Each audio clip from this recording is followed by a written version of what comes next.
શિક્ષણ મંત્રી કુબેર ડિંડોર અને આમ આદમી પાર્ટીના ડેડિયાપાડાના ધારાસભ્ય ચૈતર વસાવા વચ્ચે શાબ્દિક યુદ્ધ છે તે વધતું જઈ રહ્યું છે।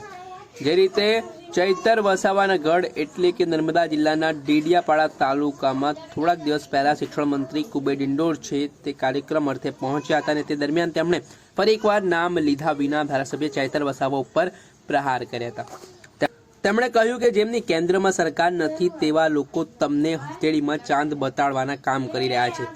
આવા લોકોથી ચેતતા રહેજો, કેમ કે આવા લોકો છે તે સમાજને ગેરમાર્ગે દોરી રહ્યા છે। તે પ્રકારના આરોપો શિક્ષણ મંત્રી કુબેર ડિંડોર દ્વારા લગાવવામાં આવ્યા છે। તેવા આટલેથી ન અટકતા શિક્ષણ મંત્રી કુબેર ડિંડોરે કહ્યું કે કેટલાક લોકો વિસ્તારમાં અલગતાવાદી નીતિ સાથે કામ કરી રહ્યા છે, આદિવાસી સમાજને ગેરમાર્ગે દોરવાના પ્રયાસો કરી રહ્યા છે, તેના જ કારણે રાજકારણ ગરમાયું છે। પેલા મામલે શું કહી રહ્યા છે શિક્ષણ મંત્રી કુબેર ડિંડોર, શું તેમણે પ્રહાર કર્યા છે તે સાંભળી લો।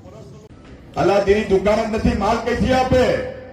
આ વાતો કરનારા જેની સરકાર પ્રદેશમાં નથી દિલ્હીમાં સરકાર, અને મોટા થાળીમાં ચાંદ બતાવવા વાળા ક્યાંથી કામ કરી શકે મિત્રો? એવા લોકોથી મિત્રો આપણે ચેતતા રહેવું પડે।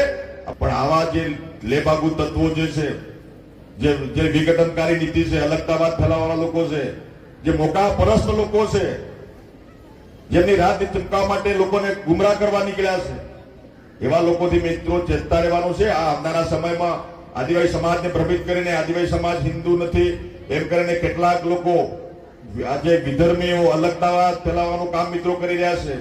આદિવાસી અને બિન આદિવાસી વચ્ચે આવનારા સમયમાં સંઘર્ષ પેદા થાય એવી પ્રવૃત્તિ મિત્રો અત્યારે લોકો કરી રહ્યા છે। એનાથી આપણે જાગૃત થઈને આપણે બધા મિત્રો સત્યના માર્ગે, આપણા વિકાસના માર્ગે આગળ વધીએ।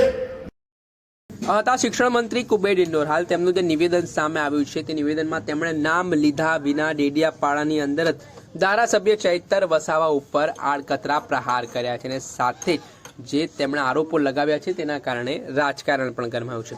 ત્યારે ફરી એકવાર આ પ્રકારના નિવેદન આવ્યા બાદ આદિવાસી વિસ્તારમાં રાજકારણ ગરમાયું। દર્શક મિત્રો, એન કવરેજ ન્યૂઝને આપ લાઇક કરી લો, સબસ્ક્રાઇબ કરી લો અને શેર કરવાનું ભૂલતા નહીં।